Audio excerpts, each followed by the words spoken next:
So most of you probably don't know what's going on in this video right now, but I promise that once I give you context, you're going to find yourself absolutely disgusted. Because what that was part of footage that was collected, I believe around 2013, of Israeli forces pumping sewage into Palestinian homes in retaliation for protests that Palestinians had been holding around that time. That is really disgusting, and this is going to sound kind of niche, I think, but it's just one component of a much broader Israeli sewage strategy in the occupied Palestinian territories. See, Israel regularly refuses to provide the minimum necessary amount of sewage infrastructure per the obligations of an occupying force.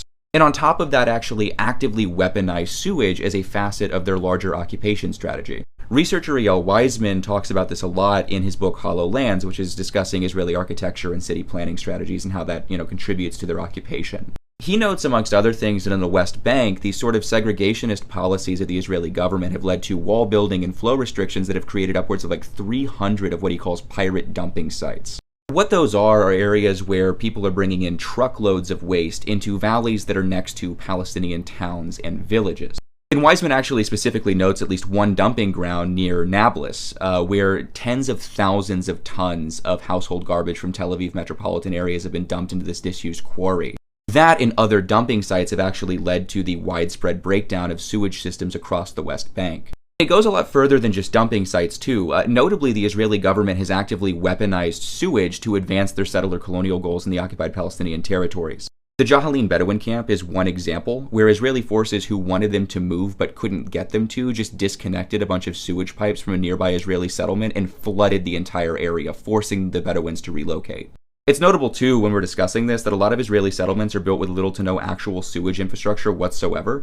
And because they're oftentimes established on hilltops that are, more often than not, surrounded by Palestinian towns, villages, or what have you, a lot of that sewage just ends up running downhill into those Palestinian areas. It's also notable that in Gaza, Israeli military actions have basically destroyed all of the sewage and sanitation infrastructure, and because Israel has Gaza under a total blockade, they've actually prevented supplies and materials from getting into Gaza that would help Gazans rebuild any of it. What that's led to is about 97% of the water in Gaza being contaminated and considered unfit for human consumption. It also means that less than 50% of Gazans are even connected to any kind of centralized sewage infrastructure. In Jerusalem, too, systemic neglect of sewage infrastructure in Palestinian majority areas, unless it directly benefits Israeli settlers, has been a pretty common practice. Here's actually a quote from Jerusalem's mayor, Teddy Kolek, saying, "For Jewish Jerusalem, I did something for the past 25 years. For East Jerusalem, zilch. Yes, we installed a sewage system for them and improved the water supply. Do you know why?